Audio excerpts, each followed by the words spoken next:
Between 1920 and 1929, roughly 115 million Americans experienced the wildest decade in modern history, encountering jazz, prohibition, automobiles, and unprecedented freedoms. The Roaring Twenties were electric and revolutionary, but for the average person, daily life was a strange mix of ancient tradition and shocking modernity. Here's what life was really like during America's most transformative decade. Real quick, like or subscribe if you want more of these, and tell me where you are and what time. I saw someone from Tokyo last week saying it was already tomorrow there, still trying to wrap my head around that. Tonight's stop, America in the 1920s. Hold up though, get cozy first. Adjust those pillows, pull up that blanket. Trust me, once we get going, you won't want to move. Your eyes open to a New York tenement apartment, 1921. First thing that hits you is the noise. Voices through paper-thin walls, water pipes clanging, a baby crying somewhere down the hall. You're on a metal-framed bed with a lumpy cotton mattress that smells faintly of mildew and sweat. Unlike your cozy bed now, this one's shared with your brother, who's already up and washing at the small basin balanced on a wooden chair. "Hey, sleepyhead," he says, splashing his face. "Factory whistle's gonna blow in 40 minutes. The room is tiny, maybe 10 feet square, with 2 beds crammed against opposite walls. A single window faces a brick wall across an air shaft so narrow you could touch the next building if you reached out. That window's your primary source of ventilation, which means in summer you choose between privacy or suffocating heat. In winter, like now, icy drafts slip through the loose frame, making the thin blankets almost useless.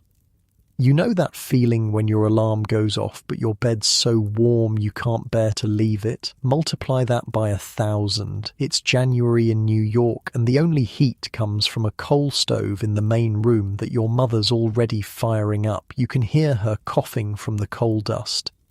The apartment has 4 rooms total. This bedroom you share with your brother, another tiny bedroom where your parents and 2 sisters sleep, the main room that serves as kitchen and living area, and a small water closet with a toilet. That's luxury, actually. Indoor plumbing? Some tenements still have outhouses in the back courtyard, but your toilet's just a toilet. No bathtub, no shower. For that, it's the public bathhouse once a week, maybe. Ma's making coffee, your brother says, toweling off. Actual coffee today, not that chicory stuff. Speaking of survival, that's the first thought that hits your brain every morning in 1921. How do we make it through today? The alarm clock beside your bed cost nearly a week's wages. But it's essential. Miss your shift at the garment factory and someone takes your spot before lunch. There's always a hungry line of immigrants waiting for work.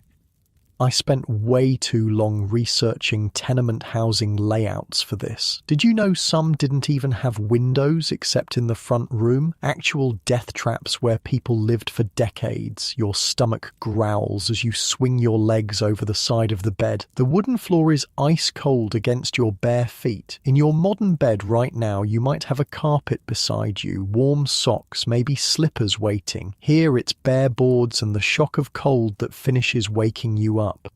Ma traded Mrs. Goldstein some darning for an extra loaf, your brother says, pulling on a patched shirt. So there's actual toast. Food. Always food. The constant calculation of calories versus cost. Your factory job pays $12 a week for 60 hours of work. Rent for this 4-room tenement apartment is $30 a month. Do the math and weep. Every penny goes to a complex equation of survival. You pull on wool socks with holes in the toes, heavy cotton trousers worn thin at the knees, a flannel shirt patched at the elbows, and suspenders that were your father's before his factory accident last year. Getting dressed in the 1920s isn't the casual affair it is now. Everything has purpose. Everything gets used until it disintegrates, then gets repurposed again. Pop's already gone, your brother says, lacing up his boots. Night shift at the dock. That's how families survive in 1921. Tag team working. Father works nights unloading ships, sleeps days. You and your brother work days at the garment factory. Mother takes in laundry, mending, whatever odd jobs come along. Your older sister works at Woolworths. The younger one's still in school, but not for long. At 14, she'll join the workforce soon enough. The landlord's like, $5 or you're out. And you're thinking, $5? That's half my weekly pay. Because eviction is a constant threat hanging over every family. No tenant protections, no lease agreements for most, just weekly envelopes of cash and the landlord's mood determining your housing security. You make your way to the main room where your mother stands at the coal stove, stirring a pot of oatmeal. The stove provides the only warmth in the apartment, making this room the heart of your home. The room smells of coal smoke, coffee, and yesterday's cabbage soup. "Sleep okay?" your mother asks, not looking up. Her hands are red and chapped from washing other people's clothes. She's 43 but looks 60. "Fine," you lie. The truth is, you were up half the night listening to your father coughing in the next room. That dock dust gets in the lungs. Breakfast in 1921 is serious business. No grabbing a protein bar or coffee shop stop. This meal needs to fuel hours of physical labor. Your mother ladles thick oatmeal into a chipped bowl, adds a sprinkle of sugar, a luxury, and pours coffee into a tin cup. The coffee's stretched with chicory to make it last longer, bitter but hot. You know those fancy artisanal toast places charging $8 for avocado toast? Yeah, no. Your toast is a thick slice of day-old bread, slightly stale, held over the stove grate until it browns, then spread with a scraping of lard. Protein and calories, the currency of survival. Through the window, you can see the street 5 floors below coming alive. A milk wagon rattles past, glass bottles clinking. The milkman's horse leaves steaming deposits on the cobblestones, which kids will dodge on their way to school. A man with a pushcart shouts about hot chestnuts. The newspaper boy's already shouting headlines about prohibition raids. "Tony got arrested last night," your sister says, entering from the other bedroom. She's already dressed for work, hair pinned up severely, caught with a flask at Mancini's place. And here we encounter one of the most bizarre experiments in American history: prohibition. January 1920. The government decided alcohol was the root of all evil and banned it completely. Manufacturing, selling, transporting, all illegal. Can you imagine the absolute chaos? Picture the government deciding tomorrow that coffee is illegal, or sugar, or I don't know, cheese, something millions of people use daily. What happens? People don't stop, they just get creative. "Tony's an idiot," your brother says, wolfing down oatmeal. Everyone knows Mancini's gets raided on Tuesdays. Because that's how prohibition actually worked, this elaborate dance between cops who needed to show arrests and speakeasies that reopened the next day with a new password. The password this week? I'm thirsty. Real subtle. The speakeasy doorman gives you this look. Password? He growls, and you're standing there like, thirsty? Because even the passwords were an open secret. Everyone knew which barbershops had illegal bars in the back, which pharmacies would sell you medicinal whiskey, which grocery stores had wine grapes labelled "warning, will ferment into wine if left in warm place for 3 weeks." You finish breakfast standing up, too rushed to sit. Through the walls you can hear the Calabrese family's morning argument, the Levinsky baby crying, Mrs. O'Rourke's morning coughing fit. Privacy doesn't exist in tenement life. Everyone knows everyone's business, troubles, joys. Outside, the January air hits like a slap. The street teems with people, women with shopping baskets, men hurrying to work, children darting between adults. The smell is a complex mix of coal smoke, horse manure, garbage waiting for collection, and the enticing scent of bread from the Italian bakery on the corner. Your breath forms clouds in the frigid air as you and your brother join the river of workers flowing toward the factories, women in headscarves, men in caps, all moving with purpose. This early, the automobiles are few, mostly delivery trucks bringing goods to shops. The wealthy with their private cars won't be out until later. Race you past Scarpelli's, your brother says, and you both break into a jog, dodging pedestrians. Physical fitness wasn't a hobby in 1921. It was built into daily life. No one had gym memberships because life itself was a constant workout.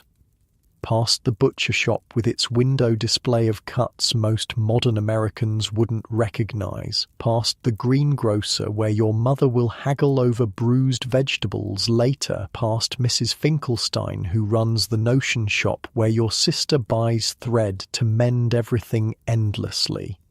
The garment factory looms ahead, 6 stories of brick with windows that barely open in summer, creating an inferno where you and 500 others work. In winter, like now, those same windows let in drafts that make your fingers so numb you can barely operate the sewing machine. You ever had that moment where you're one paycheck from disaster? That was Tuesday for most people. No safety net existed, no unemployment insurance, no workers' compensation, no social security. Your boss basically says, work faster or someone else will, because there's always someone hungrier waiting for your job. Waiting at the factory entrance is Mr. Perkins, the floor manager, checking his pocket watch.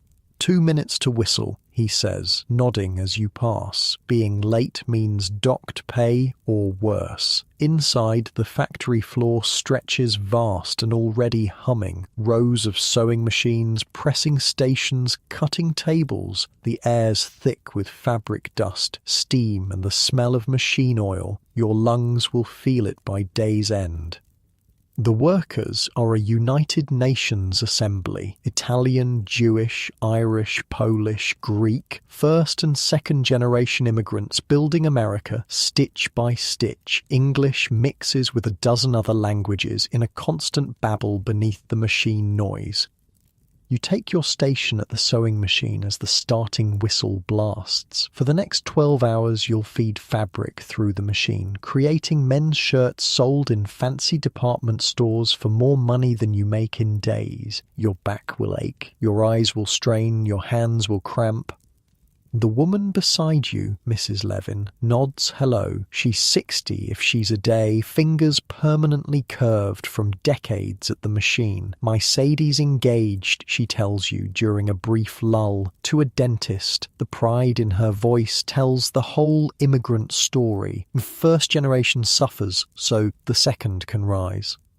Lunch break comes after 6 hours, 20 minutes to wolf down the sandwich your mother packed. Bread, a slice of bologna, a pickle if you're lucky. Workers sprawl on crates or lean against walls, too tired to even leave the building. I mean, imagine working without any of the protections we take for granted. No breaks required by law, no safety standards, the fire escape doors often locked to prevent theft. After the Triangle Shirtwaist Factory fire in 1911 killed 146 workers, some improvements came, but not nearly enough. The afternoon drags, fingers flying on autopilot while minds wander. You've made 63 shirt collars so far. Quota is 100 by day's end. Fall short 3 days running and there's someone to take your place. By 4 o'clock, winter darkness already falls.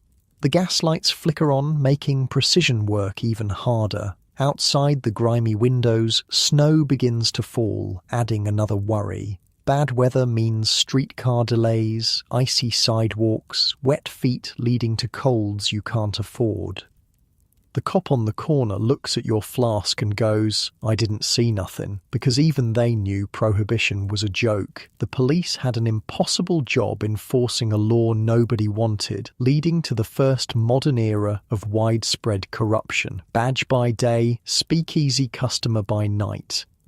quitting whistle finally blasts at 7. Your back screams as you straighten, fingers stiff claws that slowly uncurl. Around you, hundreds of workers sigh collectively, gather belongings, bundle up for the cold journey home. Payday tomorrow, your brother says, as you push through the crowd towards the exit. Those magic words that make it all worthwhile, or at least bearable. Outside, snow falls thicker now, muffling the city sounds. Gas streetlights create halos in the white air. Your feet crunch along the accumulating snow as you join the exodus home. Some lucky workers board streetcars, paying their nickel fare. You and your brother walk to save the money. Wait, let me back up. Your feet, you're wearing boots with thin soles and leaks where the leather's cracked. Each step in the snow sends a shock of cold up your legs. By the time you reach home, your socks will be wet, your toes numb. Modern waterproof boots with thermal insulation, pure fantasy. The streets transform in the evening hours. Shops close, restaurants and social clubs light up. Music drifts from open doors, the new jazz that moral guardians claim is corrupting youth. On the corner, a newsboy shouts, "President Harding's cabinet announced, read all about it." And here's something wild. Despite prohibition being barely a year old, you pass 3 speakeasies on your 10-block walk home. You recognize them by the line of cars outside nondescript buildings, the faint sound of jazz, the bouncer eyeing everyone who approaches. One's disguised as a soda shop, another as a bookstore, the third doesn't even pretend. Just a blank door with a sliding peephole. "We should stop at Mancini's," your brother suggests. "1 drink. I got paid for that extra work." This is how most workers cope with the crushing routine. A quick drink before home, a moment of escape. But it's different now, shadowed with the thrill and danger of illegality. After Tony? No way, you answer. Murphy's on Thursday. Because even in speakeasy culture, you had your routine. Different nights, different places. Spreading your illegal business around was just smart. When you finally climb the 5 flights to your tenement apartment, the smell of cabbage soup greets you. Your mother's stretched yesterday's leftovers, added an onion and potato with thick slices of bread. It'll fill bellies. Your father's at the table already, looking grey with exhaustion after his night shift. Your sisters set out chipped bowls and tin cups. This is dinner in working-class 1921. Simple food, eaten together, the meal planned around overlapping work schedules. "Got a letter from cousin Frank in Chicago," your father says between spoonfuls. Says there's good work in the stockyards, better pay than here. And there it is, the constant calculation. Stay or go, endure known hardships or risk new ones. Mobility wasn't just a luxury in the 1920s. It was a survival strategy. Follow the work, follow the opportunity, keep moving to stay ahead of poverty. After dinner, your family's evening ritual unfolds. Your father repairs a chair leg while your mother mends clothes. Your sister reads aloud from the newspaper, one of the Italian dailies, while your younger sister struggles through homework at the table. No private rooms for homework, no quiet study space. Life happens collectively in the 2 main rooms. Says here they raided 50 speakeasies last night, your sister reads. Confiscated 500 gallons of liquor. Your father snorts. 500? That's what, 1 night's business? Waste of time? And he's right. Prohibition created the first modern criminal underground, turned ordinary citizens into lawbreakers, corrupted police forces nationwide, all while failing spectacularly at its goal of creating a dry nation. By 9 o'clock, exhaustion catches everyone. Tomorrow's another work day, another alarm clock, another 60 hours of labour stretching ahead. In your comfortable bed right now, you might stay up reading, watching shows, scrolling through social media. In 1921, sleep was the only affordable luxury. You return to the tiny bedroom, now freezing as the coal stove in the main room burns down for the night. Undressing quickly, you slide between cold sheets, pull the thin blankets up, and wait for your body heat to create a small pocket of warmth. Your brother's already in bed, reading a dog-eared pulp magazine by the weak light of a single bulb. Electricity in tenements was still relatively new, unreliable, expensive, but magical compared to gaslighting. Night, he says, switching off the light. In the darkness, you hear the symphony of tenement life. Babies crying, couples arguing, someone playing a violin badly, water pipes knocking, the L train rumbling 2 blocks away. These sounds are the lullaby of urban 1921. As you drift towards sleep, you wonder what tomorrow will bring. The same, probably. The relentless routine of survival. But also, maybe not, because the 1920s were just beginning their roar, and change was coming faster than anyone could imagine. Through the window, snow continues to fall on a New York transformed from just a decade ago. Horse-drawn wagons share streets with automobiles now. Telephones connect businesses. Movies flicker silently in palatial theatres. Women's hemlines creep scandalously upward. And somewhere in Brooklyn, a 6-year-old named Miriam listens to her immigrant parents dream of a better future for her. In 40 years, she'll be your grandmother, telling you stories of the hardships that seem impossible from the comfort of your modern life. You're falling asleep now, body aching from work, mind already calculating tomorrow's survival. But there's also a current of excitement, because it's 1921 and America is changing by the minute. Who knows what might be possible by decade's end? Now let's shift our view. While tenement dwellers in New York fought for survival inch by inch, a different America stretched across the vast countryside. It's 1923 now, and we're waking up on a farm in Iowa, about 100 miles west of Des Moines. The first thing you notice is the silence. No neighbors arguing through thin walls, no streetcars clanging, no factory whistles. Just the distant crow of a rooster and the soft lowing of cows needing to be milked. You're in a wooden farmhouse that your grandfather built with his own hands after claiming this land under the Homestead Act decades ago. You're lying on a feather mattress instead of cotton and springs. The feathers came from your own geese, plucked, washed and stuffed by your mother and sisters last fall. The sheets are rough cotton but clean, line-dried in yesterday's sunshine. The quilt covering you was made by your grandmother, each square telling a family story in fabric. It's barely 5 a.m., but farm life doesn't care about clocks. Your body knows the rhythm without an alarm. Cows need milking at sunrise no matter what. The wooden floor is cold against your bare feet, but you're used to it. The house is heated by a single wood stove downstairs, meaning upstairs bedrooms stay cold enough in winter to see your breath. "You up, John," your father calls from downstairs. He's been awake for 30 minutes already, stoking the kitchen stove for your mother, who's mixing biscuit dough by the light of a kerosene lamp.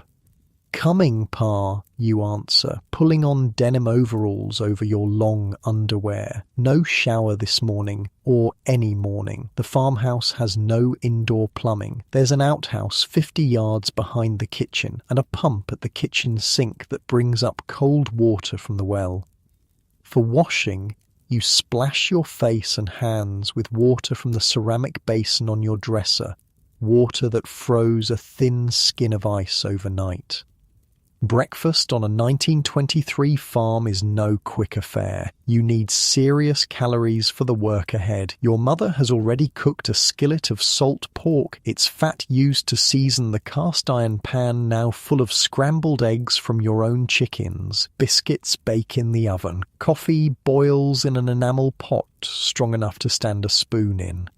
"Today's the day," your father says, pouring coffee for himself. His hands are permanently tanned from years in the fields, with calluses thick as leather. Jenkins is bringing it around noon. Your heart skips. Today's the day your family joins the revolution that's transforming America.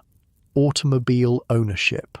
After years of saving, your father's buying a Model T Ford from the dealer in town. You've never owned a car before. Few farm families have, but that's changing fast. "Think it'll make it up the hill to the Petersons?" your mother asks, setting a plate of eggs before you. She's worried about the expense, the practicality. 20 years of horse transportation doesn't shift overnight. Henry Ford didn't become the richest man in America by making things that don't work, your father answers, but there's worry behind his confidence. The Model T costs $290, a fortune for a family that might see actual cash only a few times a year after harvest. Farmers in the 1920s operated largely outside the cash economy most of the time. You produced what you ate, you bartered eggs for sugar at the general store, traded labor with neighbors during harvest, repaired what broke, made what you needed. Actual dollars were rare and precious.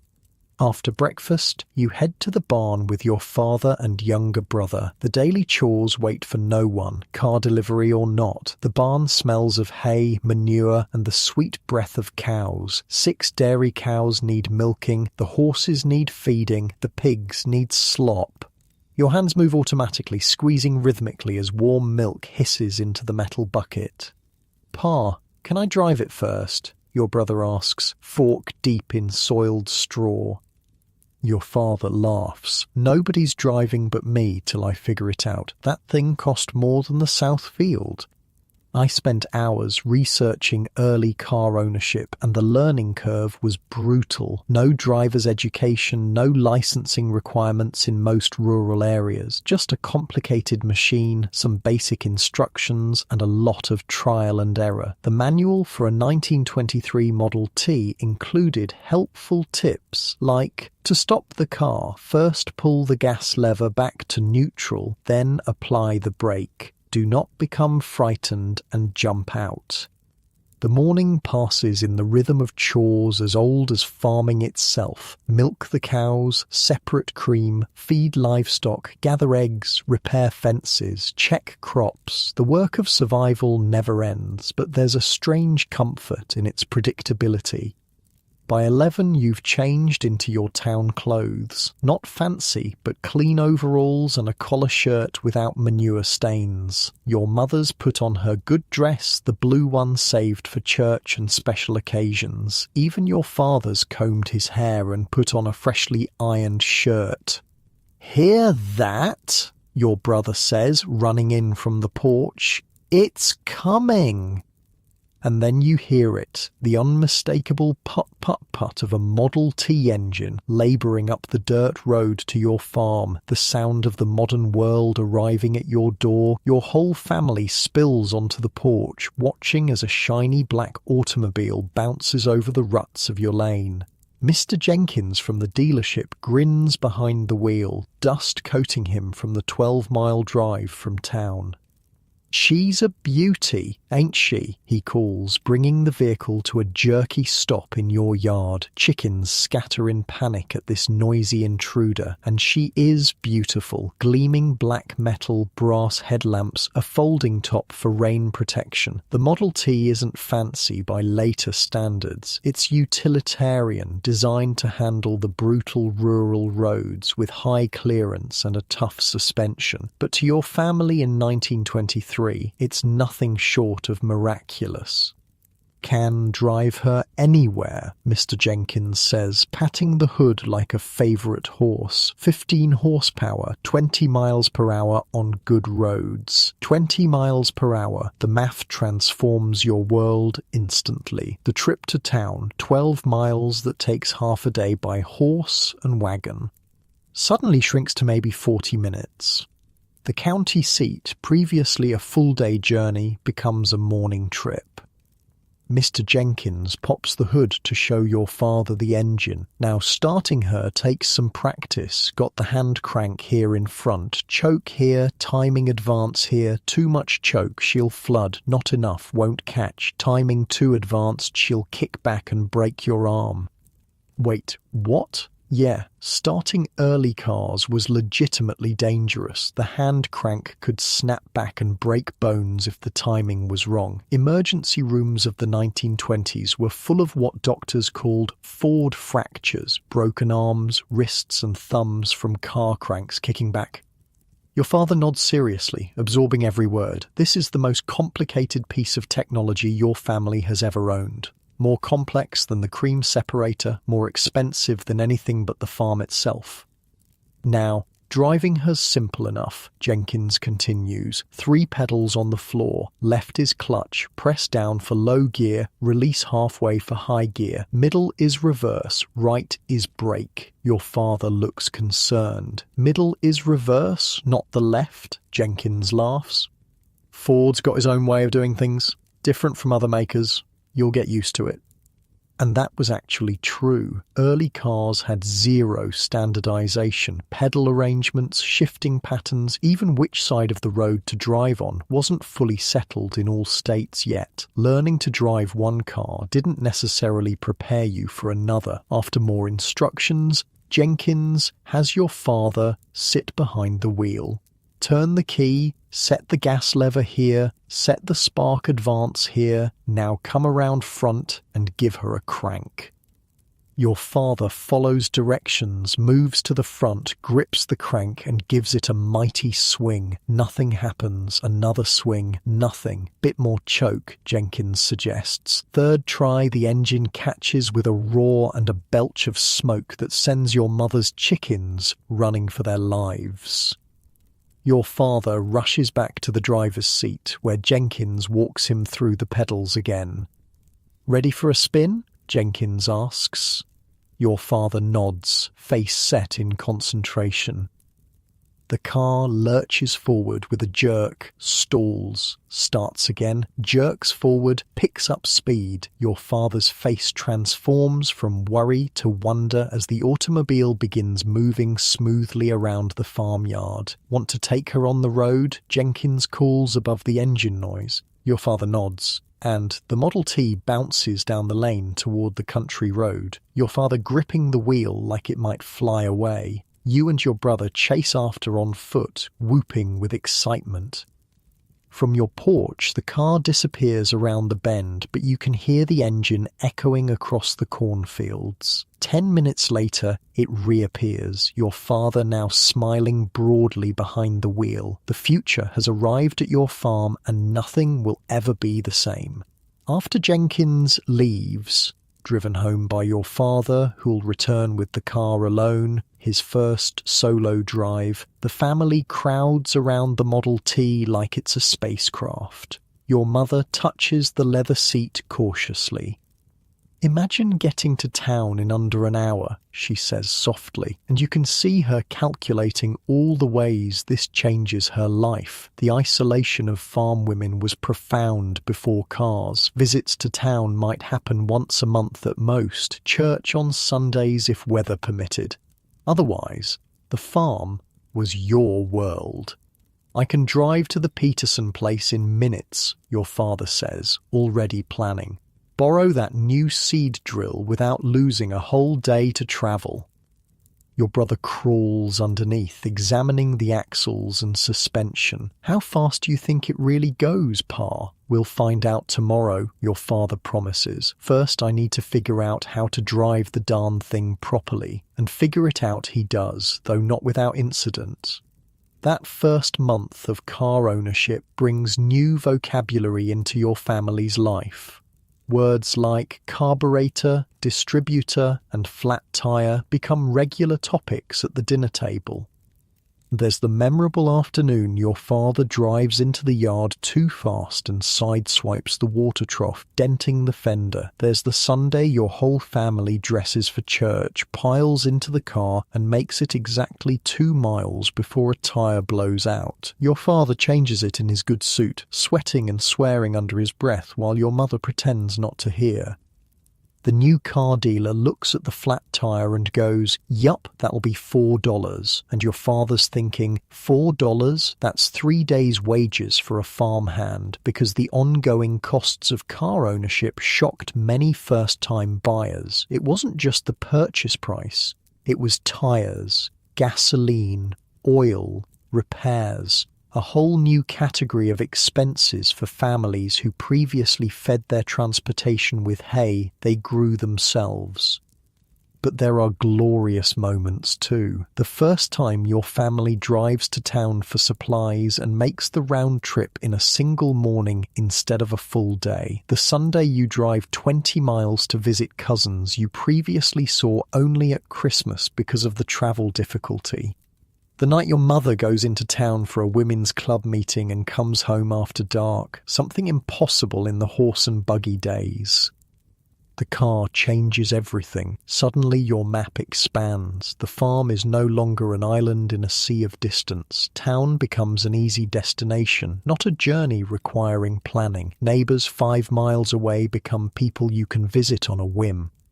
By summer, your father has mastered the Model T completely. You and your brother have learned to drive too, at least enough to move it around the farmyard or drive the short distance to the main road. Your mother still refuses to try, claiming she has no head for machinery, but you've seen her eyeing the wheel when she thinks no one's looking. The car enables new freedoms, but it also leads to new family negotiations. Who gets the car, when, and for what purpose? Your sister wants to drive to town for a motion picture show. Your brother wants to take it fishing at the creek. Your father needs it for farm business. The single vehicle becomes a shared resource requiring complex family diplomacy. "We need rules," your mother announces at dinner one night after 3 separate car usage disputes. Church on Sundays, market days for supplies, farm business first, social calls only when work's done. Farm business included things modern folks might not consider, like getting a sick animal to the vet, hauling cream to the dairy station before it's spoiled, or bringing home a new breeding animal. One farmer's diary I found mentioned driving 80 miles round trip to purchase a particular bull for his dairy herd, a journey that would have taken days before cars. The greatest transformation comes in autumn. Harvest time, always the most critical and stressful season, changes with automobile ownership. Parts break on the threshing machine. Your father drives to town and returns with replacements in 2 hours instead of losing a whole day. Need extra hands for harvesting. He drives to town and brings back day labourers. A bumper crop ready for market? Multiple trips become possible in a single day. The car also connects your family to the wider changes sweeping America. Driving to the county seat, you see more automobiles each visit. The dirt roads, designed for horses and wagons, are being graded more frequently to accommodate car traffic. There's talk of paving some major routes. Your father returns from town one day with news. They're putting in a filling station on Main Street. No more buying gasoline in cans from the general store. Gas stations, car dealerships, repair shops, whole new categories of business spring up to serve the automobile culture. Roads improve, bridges strengthen. The landscape itself transforms to accommodate this revolution on wheels. By Christmas 1923, your family's Model T seems as essential as the plough or the stove. When snow blankets the farm and your father puts the car up on blocks in the barn for the winter, early cars weren't great in snow and many rural families simply didn't use them during winter months. There's a sense of loss, of returning to an isolation you'd briefly escaped. The car sits idle through the deep winter months, but plans form around it. Your father pores over maps, plotting spring journeys previously unimaginable. Your mother talks of visiting her sister in the next county, a trip previously requiring overnight stays. Your older sister, home from normal school for the holidays, speaks of perhaps living in town and driving home weekends once she starts teaching. Mobility breeds possibility. The car shrinks distance and expands horizons simultaneously. For your family and millions like you, the automobile isn't just a convenience. It's freedom in steel and rubber form. On Christmas Eve, sitting by lamplight, rural electrification is still years away for most farms. Your grandfather tells tales of his youth, crossing half the country by covered wagon, establishing the homestead, the isolation of those early years. Took 3 days to get to town when I first settled here, he says, shaking his head at the changes he's witnessed. And you can do it before lunch. This compression of time and space is the real revolution of the 1920s. The world simultaneously grows larger in reach and smaller in effort. America's vast distances, once barriers to connection, begin to shrink beneath rubber tires. When spring finally softens the land, your father reverses the winterizing process, checking the Model T carefully before taking it down from blocks. The first drive of the new season feels like rebirth, the farm reconnecting to the wider world after months of winter isolation. By now, the novelty has worn off, but the wonder hasn't. Each time the engine rumbles to life, each mile that passes beneath the wheels represents a freedom previous generations could barely imagine. Your grandparents measured travel in days and weather conditions. You measure it in hours and gallons of gasoline.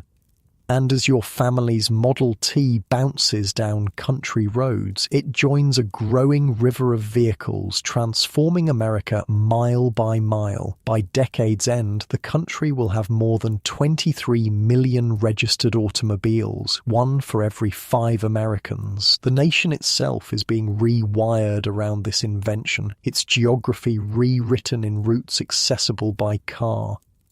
The automobile doesn't just change how you travel, it changes where you go, who you see, what you do, what you buy, where you might live or work. It reshapes your relationship with time, distance, community, and possibility. And it's just one of the revolutions remaking America in the roaring decade of the 1920s.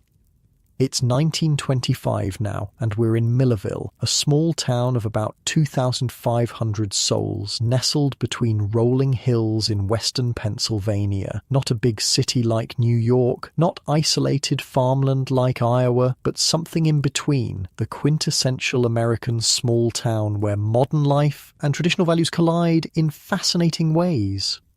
You wake up in a modest 2-story home on Elm Street, just 3 blocks from Maine. Unlike the tenement apartment or the isolated farmhouse, this bedroom is yours alone, a luxury of middle-class life. The bed has a proper metal frame, a store-bought mattress, and a colourful quilt your mother ordered from the Sears catalogue.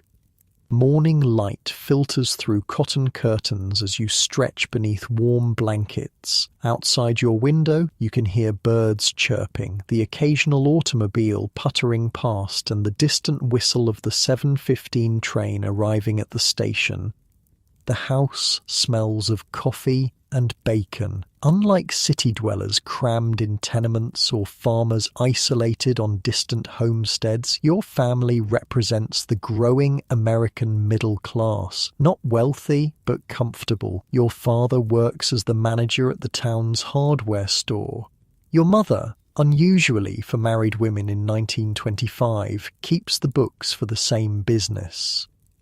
Your bedroom contains treasures that mark you as a teenager in this transitional decade. A small collection of phonograph records stacked beside a hand-cranked Victrola player, movie magazine clippings of Clara Bow and Rudolph Valentino pinned to the wall, a crystal radio set you built yourself from a kit ordered through Popular Mechanics. You swing your legs over the side of the bed, feet hitting a proper rug instead of bare boards. The house has modern conveniences your city and country counterparts might envy. Indoor plumbing with a bathroom shared by the family, electric lights in most rooms, a telephone in the hallway downstairs. Not every house in town has these things yet, but they're spreading rapidly as America's prosperity grows.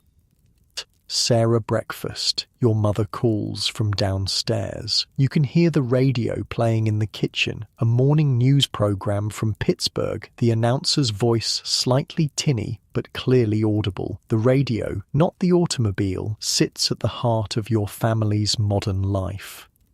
I spent way too long researching early radio models for this. Did you know the first commercial radio station, KDKA in Pittsburgh, only started broadcasting in 1920? By 1925, America had over 500 stations, and radio was transforming from novelty to necessity. Downstairs, your family gathers around a proper dining table in a room dedicated just to eating. Another middle-class luxury. Your father sits with the newspaper propped against the sugar bowl. Your mother places a plate of eggs and bacon before you, and your younger brother fiddles with the radio dial, trying to improve reception. "Don't touch that," your father says without looking up from his paper. "I want to hear the market report." The radio on the sideboard is the pride of your household, a new Atwater Kent model with 5 tubes and a proper wooden cabinet. No more headphones or crystal sets. This is a genuine piece of furniture that delivers entertainment directly into your home. It cost nearly $80, 2 weeks of your father's salary, but he considers it an investment, not a luxury. "There's a new Harold Lloyd picture at the Rialto tonight," your brother says, passing you the toast rack. "Can we go?" Movies, the other great mass media revolution, have already transformed from novelty to regular entertainment. Millerville has 2 movie theatres, the older Bijou and the newer, fancier Rialto, with actual upholstered seats and electric fans for summer cooling.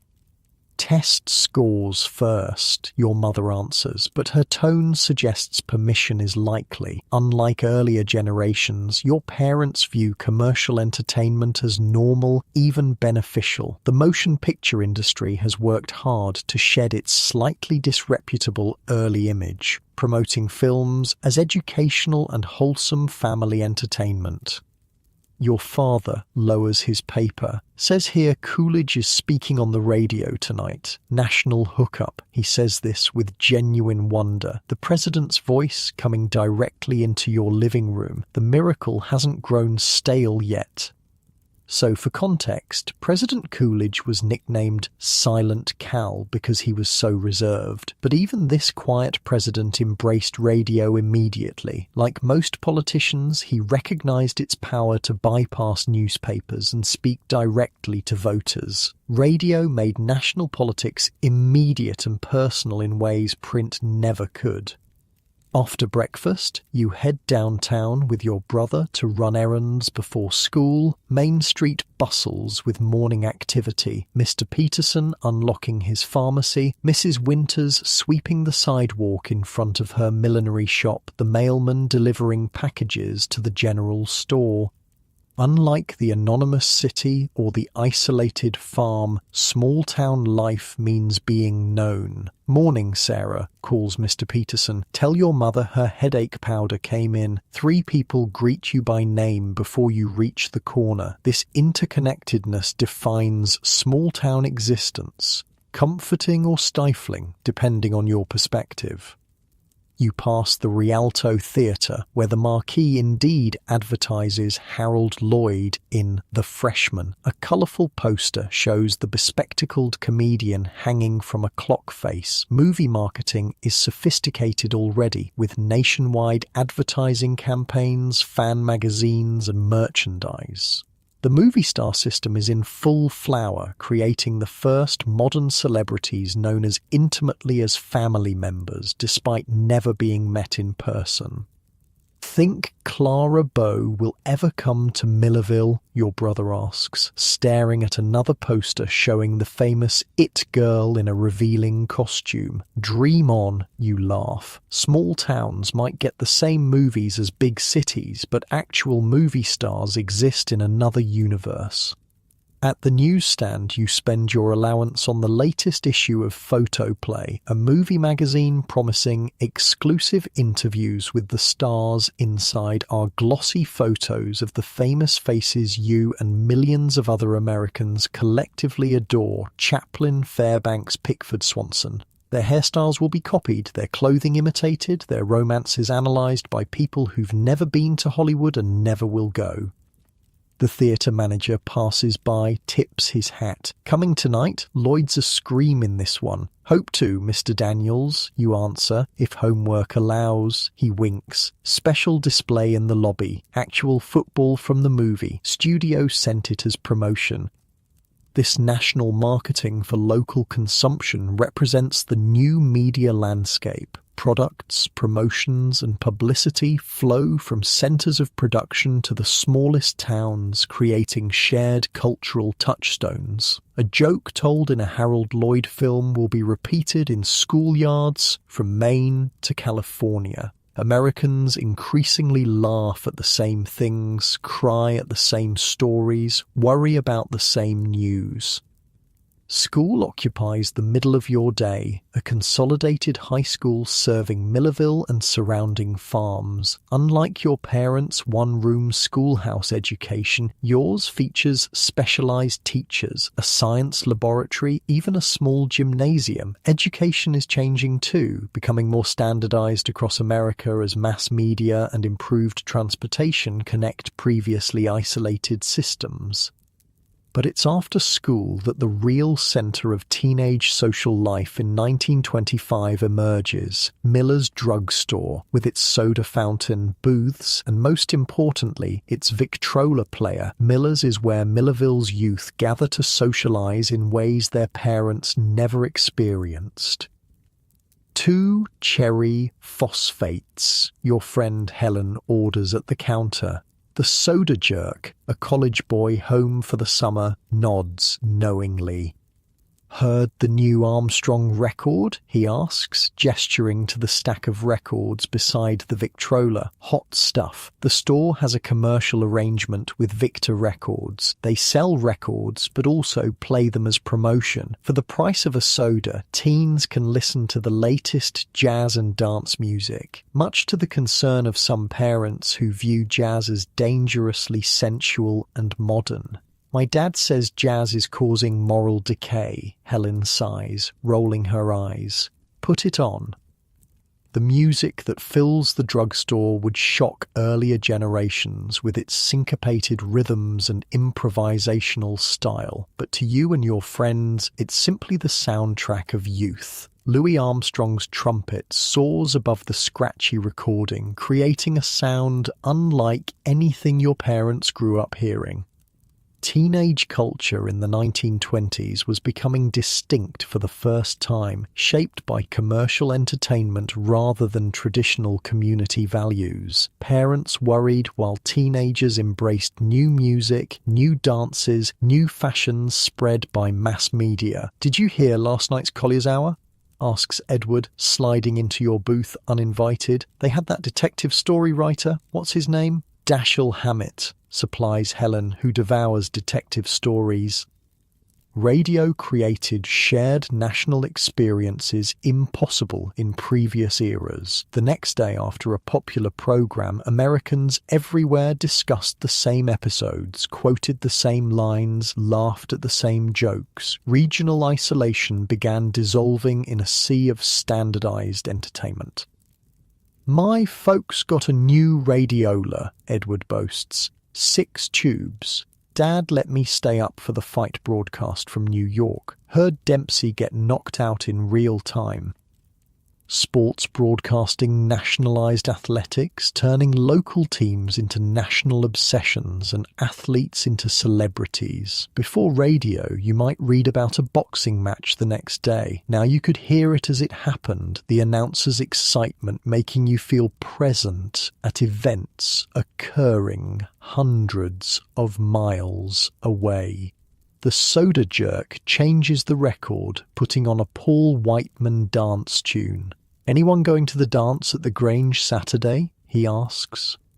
Wouldn't miss it, Helen answers. Sarah's teaching me the Charleston. The boy from the pharmacy looks at you and goes, "You know the Charleston? For real?" Because even in small towns, the dance crazes that swept urban areas eventually arrived, sometimes months after they'd already peaked in New York or Chicago, but they arrived nonetheless, carried by movies, magazines, phonograph records, and travelers. You demonstrate a few Charleston steps beside the booth, exaggerating the swinging arms and twisted knees that scandalize parents and delight teens. The dance's energetic abandon perfectly captures the spirit of the decade, modern, rebellious, carefree. As afternoon stretches toward evening, you head home for dinner, stopping by the hardware store to walk home with your father. The store itself is another symbol of changing times. Traditional tools still occupy prominent space, but new sections cater to automobile owners, radio enthusiasts, and home modernization. "Look what just came in," your father says proudly, showing you a display of electric toasters. Future of home appliances right there. Consumer culture was exploding in the 1920s as electrification spread and mass production made previously luxury items affordable to the middle class. Advertising in magazines, newspapers, and radio created desire for products people hadn't known they needed. The modern consumer was being born. Dinner at home follows middle-class rituals unchanged for decades. Proper place settings, serving dishes passed around the table, conversation about the day's events. But tonight's normalcy is interrupted by the radio in the living room. "Hurry up," your father urges, checking his pocket watch. "President speaking in 15 minutes. National broadcast." After dishes are cleared, your family settles in the living room, father in his armchair directly facing the radio, mother in her rocker with mending, you and your brother on the sofa. The radio glows warmly as tubes heat up, emitting a soft hum before voices emerge. This is Graham McNamee speaking to you from Washington, D.C., where President Coolidge will address the nation on the state of the economy. Your father shushes everyone, though no one's speaking. The room falls silent as the president's distinctive New England accent fills your Pennsylvania living room. The moment feels profound. The nation's leader speaking simultaneously to millions of citizens in their private homes. Imagine going from a world where you might never hear the president speak unless he visited your town to one where his voice regularly entered your living room. The psychological impact was enormous. Political leadership became both more intimate and more polished as radio required new skills from public figures. After the speech, your family discusses the president's points about the booming economy. Your father, a Republican like most small business managers, approves of Coolidge's pro-business stance. Your mother, with more progressive leanings, has reservations. What matters isn't their disagreement, but that they both heard exactly the same speech at exactly the same time as millions of other Americans. A shared national moment impossible before radio. "Can we go to the movies now?" your brother asks as the post-speech analysis drones on. Your father checks his watch. 8 o'clock showing, be home by 10. The walk to the Rialto takes you down Main Street, transformed by evening. Shop windows glow with electric lights. Cars line the curb outside the hotel where travelling salesmen stay. The ice cream parlour bustles with couples and families enjoying an evening treat. The movie theatre marquee shines like a beacon, bulbs outlining The Freshman in electric glory. Outside, a crowd gathers. Farm families in town for the evening, factory workers still in work clothes, high school students giggling in groups, young couples using the darkened theatre for modest courtship. Inside, the lobby dazzles with gilt paint, patterned carpet, and a refreshment stand selling candy and popcorn. Movie theatres were designed as palaces of escape, their ornate architecture offering ordinary people a taste of luxury for the price of admission. 25 cents for adults, 15 for children.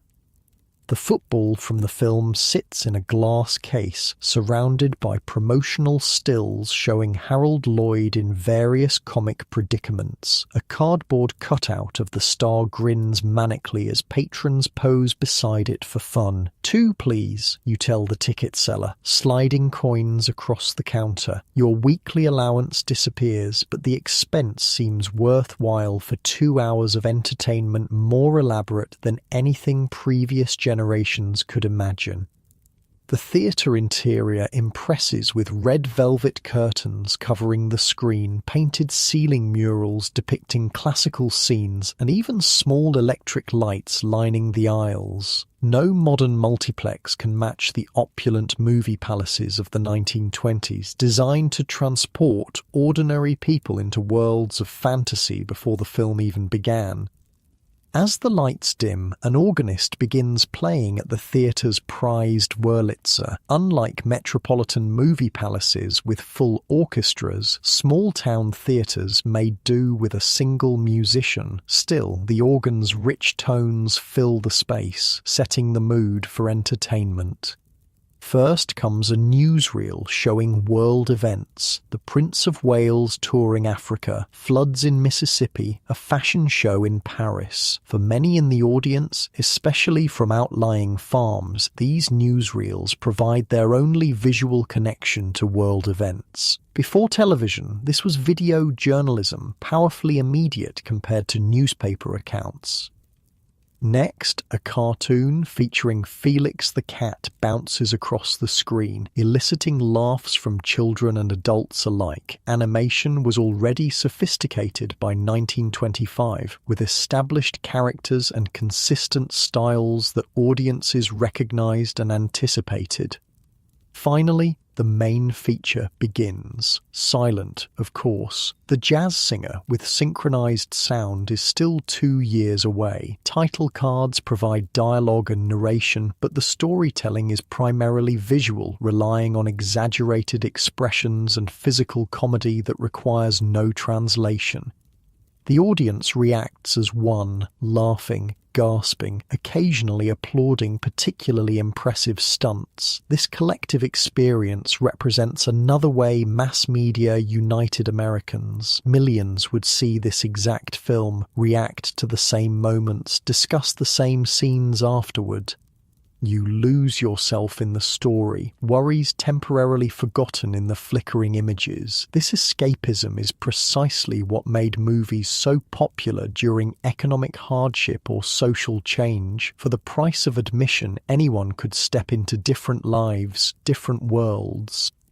Afterward, walking home through quiet streets, you and your brother quote favourite scenes and imitate Lloyd's pratfalls. The shared experience creates immediate connection, common reference points in an increasingly standardized national culture. At home, your parents are listening to a dance orchestra program on the radio, the music softly filling the house. Your mother looks up from her book. Good picture? Hilarious, your brother answers, launching into a detailed description of the football game scene. You head upstairs to your room, mind still full of movie images. Before bed, you tune your crystal radio set with headphones, carefully adjusting the wire on the crystal to catch distant stations. Unlike the family's console radio downstairs, this private listening device lets you explore the airwaves independently. Past your bedtime, headphones on, you listen to jazz from Pittsburgh, a hotel orchestra from Cleveland, fragments of voices from Chicago fading in and out with atmospheric conditions. The radio collapses distance in the darkness, bringing the wider world to your small-town bedroom.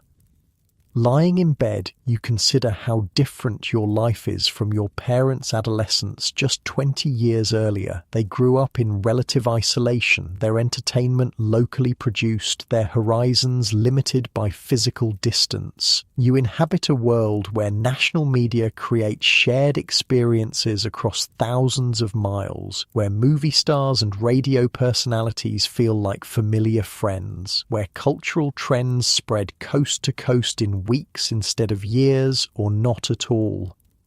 Your room contains the evidence of this transformation. Movie magazines, phonograph records, radio equipment, each represents threads connecting you to a wider America, weaving previously separate communities into a more uniform national culture. The voices on your radio fade as stations sign off for the night. This is KDKA Pittsburgh signing off until 6 a.m. Good night and God bless America. In the silence that follows, you drift towards sleep, your imagination full of images from movies, your head still nodding to remembered jazz rhythms. Tomorrow will bring more local experiences, school, chores, face-to-face conversations with friends and neighbors. But increasingly, these local experiences exist within a framework of national media that shapes expectations, creates shared references, and connects even the smallest towns to American culture at large. And as radio signals cross your sleeping town, carrying music, news, and stories to thousands of other communities, America becomes more itself, diverse yet increasingly unified, traditional yet embracing modernity, physically dispersed yet culturally connected in ways no previous generation could have imagined. We've seen working-class struggles in New York, rural transformation in Iowa, and middle-class life in small-town Pennsylvania. But to understand the full spectrum of 1920s America, we need to step into another world entirely, the rarefied air of wealth during the decade that birthed the term, "the rich get richer." It's 1927 now, and you're waking up in a bedroom larger than some entire tenement apartments. Sunlight filters through silk curtains onto a bed that cost more than a Model T Ford. You're in Lake Forest, Illinois, one of America's wealthiest suburbs, situated on Lake Michigan just north of Chicago. This isn't just wealth, it's American aristocracy.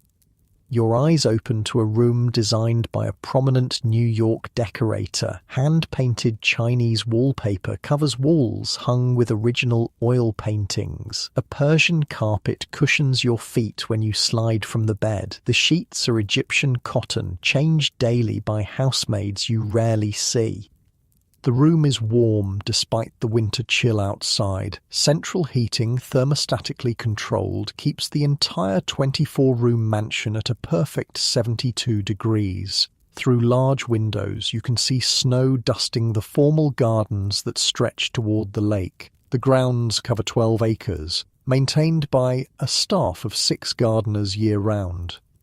Unlike the tenement dweller, the farmer, or the small-town teen, your morning doesn't begin with immediate chores or work preparation. Instead, a discreet knock at the door signals your lady's maid, Louise, arriving with a breakfast tray. "Good morning, Miss Catherine," she says, setting the silver tray on a bedside table. "Mrs. Harrington requests your presence at 11 for the charity committee meeting."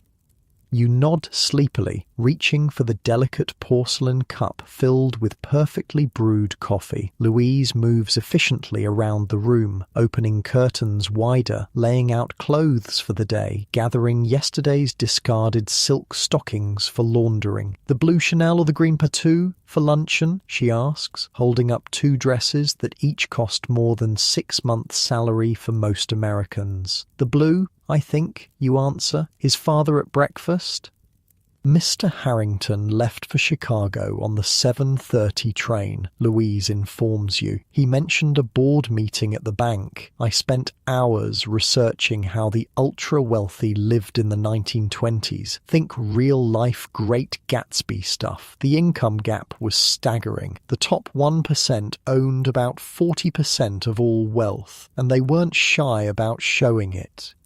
Louise draws your bath in a bathroom that would astound most Americans. Marble floors, heated from below, a sunken tub large enough for 2, gold-plated fixtures, and a shower with multiple heads. Still a rarity even in wealthy homes. Indoor plumbing had been around for decades, but this level of bathroom luxury was unprecedented.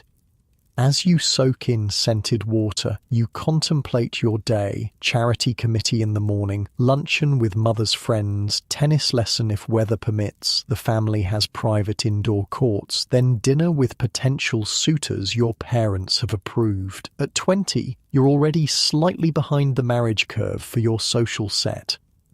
Meanwhile, 3 floors below in the servants' wing, another day has been underway for hours. The Harrington household employs 18 domestic staff: butler, housekeeper, cook, kitchen maids, housemaids, footman, chauffeur, ladies' maids, and miscellaneous others.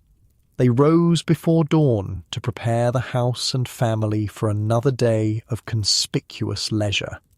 In the vast kitchen, Mrs. Collins, the cook, directs 2 kitchen maids in dinner preparations that will take all day. The fish must be absolutely fresh, she insists to a delivery boy from Chicago's finest market. Mr. Harrington can tell the difference. The kitchen is industrial-sized but state-of-the-art with electric refrigeration, not just an icebox, multiple ovens, a dedicated pastry area, and specially designed storage for the family's extensive collection of serving pieces and china. Different sets of dishes for different meals and occasions mean the kitchen contains more plates than some department stores. James, the butler, confers with Mrs. Collins about wine selections for dinner. Mr. Harrington wants the 21 Bordeaux with the main course, he says. Despite prohibition being the law of the land, fine wine flows freely in wealthy households. The very rich were effectively exempt from liquor laws that criminalized average Americans. The Harrington family never even pretended to obey prohibition. Their wine cellar, hidden behind a false wall, a minimal concession to legality, contains vintages worth more than most Americans earn in years. When they entertain, champagne flows as though the 18th Amendment never passed. The florist called, Mrs. Mitchell, the housekeeper, tells James. The orchids for tonight's centerpiece are delayed. Shall I have them use roses instead? James looks pained. Mrs. Harrington specifically requested orchids to complement the new Limoges service. This level of detail in household management wasn't unusual for America's upper class. Every aspect of domestic life was curated, from fresh flowers daily to perfectly pressed linens to seasonally rotated art and furnishings. The butler checks his watch, a solid gold timepiece gifted by Mr. Harrington last Christmas. The silver still needs polishing for tonight. Have Thomas and William see to it immediately. While the household staff rush to prepare for an intimate dinner party, only 16 guests tonight, practically casual by Harrington standards, you've finished your bath. Louise helps you dress in layers typical for wealthy women: silk undergarments, lightweight corset, fashion still demanded certain silhouettes, silk stockings held by garters, slip, and finally the blue Chanel day dress. Your closet would stagger most Americans. Dozens of dresses, suits, coats, and specialized outfits for every conceivable activity from riding to tennis to yachting. The concept of appropriate dress reaches religious intensity among the wealthy. Wearing evening clothes before 6 or country clothes in town would cause more scandal than political radicalism. Mrs. Harrington purchased tickets for the Symphony Friday, Louise mentions, while styling your hair. She asked me to remind you that the abbot's son will be joining your box. Matchmaking remains a primary maternal occupation even in 1927. Despite the decade's reputation for liberation, upper-class marriage still functions partially as business merger and social positioning. The Abbotts own railroads. Your father owns banks. The match makes financial sense. I read this wild account from a society columnist who described a debutante ball where they released live birds painted gold as decoration, just set them loose inside a ballroom. The things wealth made seem reasonable were truly bizarre. Downstairs, you find your mother in the morning room, a sunny space overlooking winter gardens. Eleanor Harrington, at 45, remains a stunning woman, maintained by rigorous beauty regimens, regular spa visits, and the confident posture of someone who has never worried about money. "Catherine, darling," she greets you, barely looking up from correspondence she's reviewing. "The Blakely girl is engaged. Third this season. We really must focus on your prospects."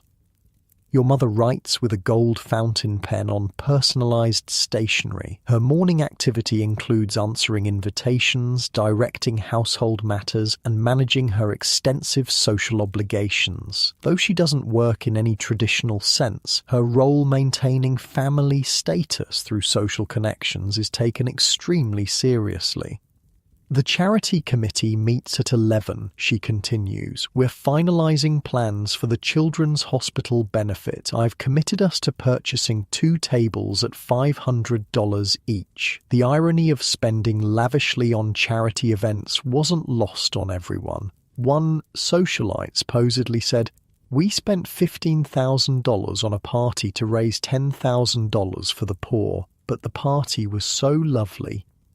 A housemaid appears silently with fresh coffee. Your mother continues reviewing her social calendar without acknowledging the servant's presence. This invisibility of staff represents another aspect of wealthy life. Domestic workers exist in a parallel universe, physically present but socially non-existent unless needed.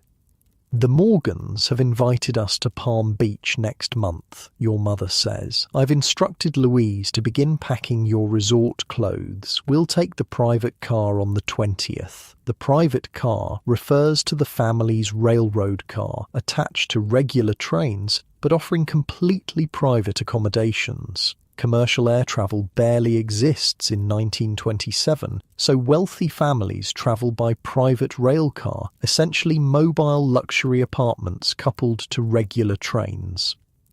Your father enters, having returned unexpectedly from Chicago. Howard Harrington made his first million before 30, multiplied it through banking, and now at 50 serves on numerous corporate boards while managing family investments. His tailored suit, handmade shoes, and perfectly trimmed mustache project success and authority. "Market's up again," he announces, accepting coffee from the hovering maid. "Those aircraft manufacturers I mentioned, stock jumped 12 points yesterday." The stock market dominates wealthy conversation in 1927. The unprecedented bull market seems unstoppable, creating paper millionaires daily. Investment tips exchange like currency at dinner parties and golf clubs. "Should we buy more?" your mother asks, revealing that even society women follow financial markets closely. "Already instructed Harrison to purchase another 1,000 shares, your father replies. "This boom has legs." Of course, with hindsight, we know the crash lurks just 2 years away, but in 1927, optimism borders on delusion among the investing class. The market can only go up. Prosperity will never end. America has entered a permanent plateau of prosperity, as many economists claimed. After breakfast, you join your mother in the library where the charity committee, 8 women from prominent Chicago families, gathers to plan a hospital benefit expected to raise $50,000. The meeting perfectly encapsulates upper-class women's lives, genuine charitable impulses, filtered through social competition and status display. "The Palmers have donated an automobile as the grand prize," announces Mrs. Winthrop, committee chair. "We must ensure ticket prices are high enough to maintain exclusivity." The women discuss dinner menus, orchestras, table arrangements, and decorations with the seriousness of military strategists. While they genuinely want to support the Children's Hospital, the event's success will be measured equally by its social prestige and press coverage. Catherine, Mrs. Winthrop addresses you. We'd like you to chair the junior committee. Get those eligible bachelors to open their wallets. This represents your growing social responsibility. Young people of your class must begin demonstrating philanthropic leadership. It's part of the unwritten curriculum of wealth. After the committee departs, you have a few hours before luncheon. Unlike most Americans, your time is largely discretionary. You spend it practicing piano on the Steinway Grand in the music room, one of many accomplishments expected of wealthy young women. Though the jazz age celebrates more liberated female behavior, traditional expectations still govern upper-class womanhood. The society lady at the piano goes, "Oh, I don't work. I merely oversee the staff, manage social engagements, run 3 charity boards, speak 3 languages, and can play Chopin from memory." Because wealthy women's labor was never called work, even when it was complex and demanding. At 1 o'clock, your mother's luncheon guests arrive. 6 women from prominent Chicago families. The dining room gleams with silver and crystal for what's considered an informal meal, though it would outshine most Americans' wedding dinners. Housemaids in black uniforms with white aprons serve course after course while remaining functionally invisible to the diners. Conversation touches on mutual friends, upcoming social events, European travel plans, and eventually current events. Even here, the new mass media makes its presence felt. "Did you hear President Coolidge on the radio last night?" asks Mrs. Forrester, whose husband owns a department store. "Harold says his business policies are precisely what America needs."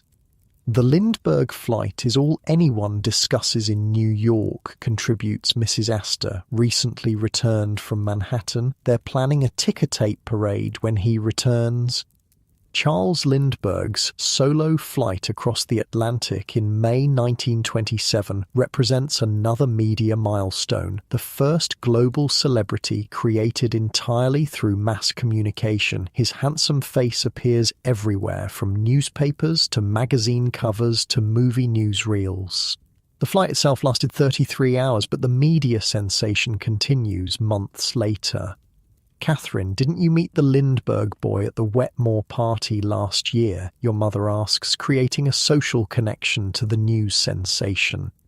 "Briefly," you acknowledge, though the encounter was merely a passing introduction at a crowded event. Still, social capital comes from proximity to fame and prominence. After luncheon, you have your tennis lesson in the family's indoor court, followed by a massage from the personal masseuse who visits twice weekly. Physical fitness and beauty maintenance occupy significant time for wealthy women, though the purpose remains attractiveness rather than health. As evening approaches, Louise helps you prepare for dinner. This involves another bath, complete hair restyling, and changing into formal evening wear. A beaded lanvin gown imported from Paris, satin evening slippers, family jewellery from the safe. Mr. Abbott's son will be seated beside you, Louise mentions while fastening a pearl necklace worth more than her lifetime earnings. Mrs. Harrington suggested the emerald earrings as well. Downstairs, the transformation is complete. The dining room now glows with candelabra, fine china, and crystal. Footmen in formal livery stand ready behind each chair. James supervises with eagle-eyed attention to detail. Fresh flowers perfume the air. The setting could be a royal palace rather than a private home. Guests arrive in chauffeur-driven luxury automobiles, Packards, Cadillacs, Rolls-Royces. The women drip with jewels, the men wear impeccably tailored evening clothes. Air kisses exchange, cocktails circulate, prohibition remains an inconvenience rather than an obstacle. And conversation bubbles with practiced charm. Mr. Abbott's son, Robert, does indeed sit beside you at dinner, a Yale graduate with perfect manners and practiced conversation. His family's railroad fortune would combine nicely with your banking background. The matchmaking is obvious, but conducted with sufficient subtlety to maintain dignity. Do you enjoy the symphony, Miss Harrington? He inquires over soup served in antique Sèvres porcelain bowls.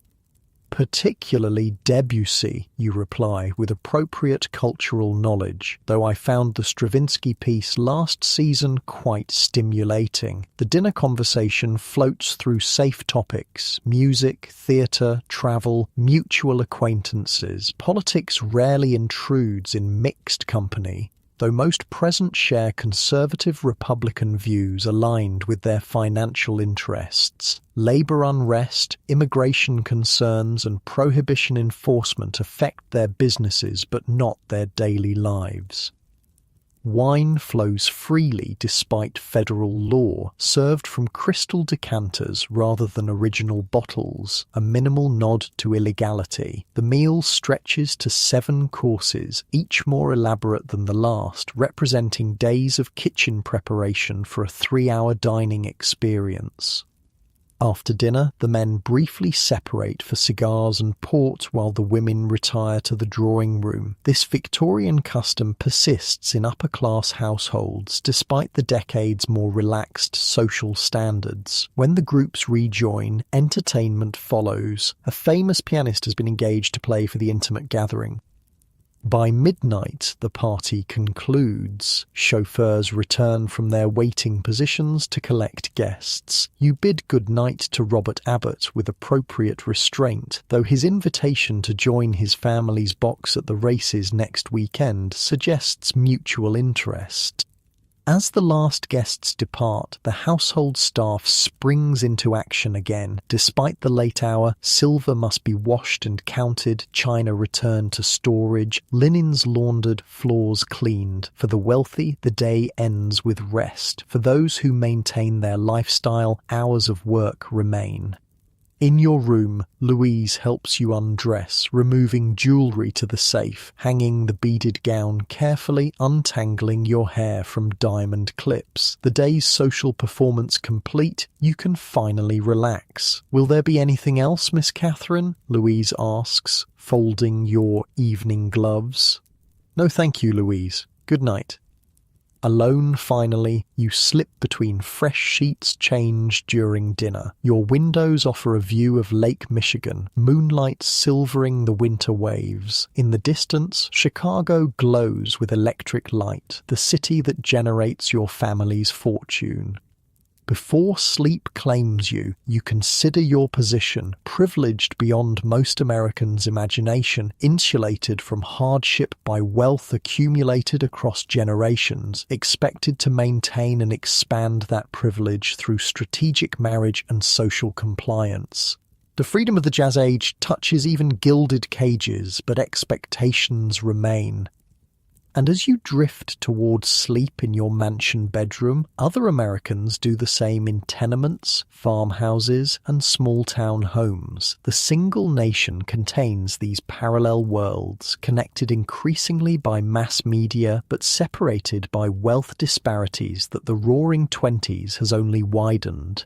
Let's hit the road. It's 1928, and America is on the move like never before. While the wealthy enjoy their mansions and the middle class embraces radio culture, the entire nation is being physically rewired by a transportation revolution that's shrinking distances and expanding horizons. You're waking up in a Pullman sleeping compartment on the 20th Century Limited, the most famous passenger train in America, currently speeding through the night somewhere in Ohio. The gentle rocking of the rail car and the rhythmic clickety-clack of wheels on track seeps into your dreams before your eyes open. Your narrow berth is surprisingly comfortable. The Pullman Company has perfected the art of luxury in minimal space. Heavy green curtains separate you from the aisle where other passengers sleep in similar compartments. Outside your window, darkness still covers the landscape, occasionally broken by the lights of small towns flashing past at 80 miles per hour. The pocket watch on your small fold-down table shows 5:30 a.m. You're a journalist for Collier's magazine, working on a special feature, America in Motion, How Transportation is Changing the Nation. Your editor has given you an enviable assignment: travel coast to coast using every modern transportation method available in 1928, documenting how mobility is transforming the country. You started in New York yesterday, boarding this famous train at Grand Central Terminal. The 20th Century Limited isn't just transportation, it's a rolling legend. The boarding process alone was theatrical. Red carpets literally rolled out for passengers, the origin of the phrase red carpet treatment. Porters in crisp uniforms handling luggage, and the train's gleaming, streamlined exterior promising speed and luxury. I spent weeks researching the legendary trains of this era. The 20th Century Limited was basically a 5-star hotel on wheels, complete with barbers, manicurists, stenographers, and gourmet dining. The ultimate status symbol wasn't just getting there, it was how you travelled. The gentle knock on your compartment door signals your porter, George. "Good morning, sir. We'll be arriving in Chicago in approximately 2 hours. Would you care for coffee while you dress?" George, like all Pullman porters, is black. The Pullman Company is the largest single employer of African Americans in the country. Though the work involves catering to wealthy white travelers' every need for minimal wages, supplemented by tips. Despite these conditions, Pullman jobs remain coveted positions within the limited opportunities available to black workers in 1928. "Coffee would be wonderful, George. Thank you." As George disappears to fetch your coffee, you begin the somewhat complicated process of preparing for the day in a moving train compartment the size of a closet. Your berth converts ingeniously from bed to sitting room, with hidden compartments for wash basin, mirror, and storage. The engineering that went into these spaces reflects America's growing obsession with efficiency and modern design. When George returns with coffee in a heavy white china cup emblazoned with the railroad's logo, you ask him about his work. "Been with Pullman 15 years now, sir," he tells you, efficiently transforming your bed into a daytime sitting arrangement. "This route Chicago to New York and back twice weekly. That's a lot of miles," you observe. George smiles politely. "More than most folks see in a lifetime. Company estimates I've traveled over 1 million miles." And there it is, the new reality of 1928 America. A porter from the south side of Chicago has seen more of the country than most Americans ever will, crossing state lines as routinely as others cross town. The mobility revolution isn't just physical, it's psychological, expanding mental horizons alongside geographical ones. By the time you're dressed and have finished your coffee, dawn breaks across the Ohio farmlands, speeding past your window. You make your way to the dining car for breakfast, walking through swaying corridors that connect the train's various cars: sleepers, lounge car, observation car, and the elegant dining car where white-jacketed waiters serve meals on fine china. The dining car tables are set with fresh flowers, silver service, and linen napkins. The menu offers everything from grapefruit to grilled steaks. You order eggs Benedict and more coffee, settling in to observe your fellow travelers. Two businessmen discuss market prospects across the aisle. A wealthy family with young children occupies another table, the children surprisingly well-behaved in their travelling clothes. A young honeymoon couple sits awkwardly, still adjusting to public couplehood. Together, they represent the upper middle class and wealthy who can afford the 20th century's premium fare. $82.90 one-way from New York to Chicago in 1928, equivalent to over $1,300 today. Imagine dropping $1,300 for a single one-way train ticket. That's first-class Pullman service for you. Meanwhile, most Americans traveling the same route would be sitting upright in coach cars for the entire journey at a fraction of the cost. As breakfast concludes, the train begins slowing for its approach to Chicago. Outside the window, the landscape transforms from rural to industrial. Factories, stockyards, and rail yards sprawling across the flat terrain surrounding America's second city.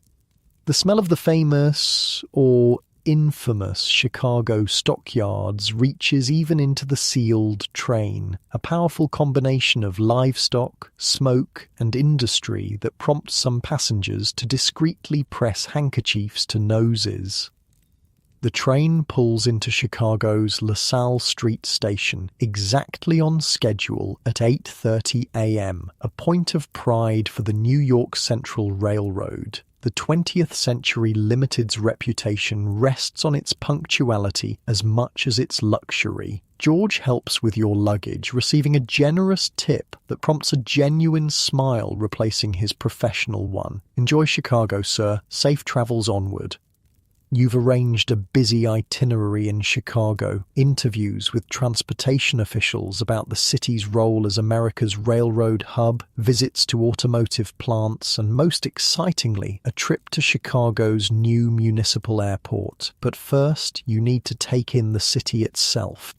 Stepping outside LaSalle Street Station into downtown Chicago delivers an immediate sensory jolt. The noise hits first, construction everywhere, automobiles honking, elevated trains rumbling overhead, newsboys shouting headlines, street vendors calling their wares.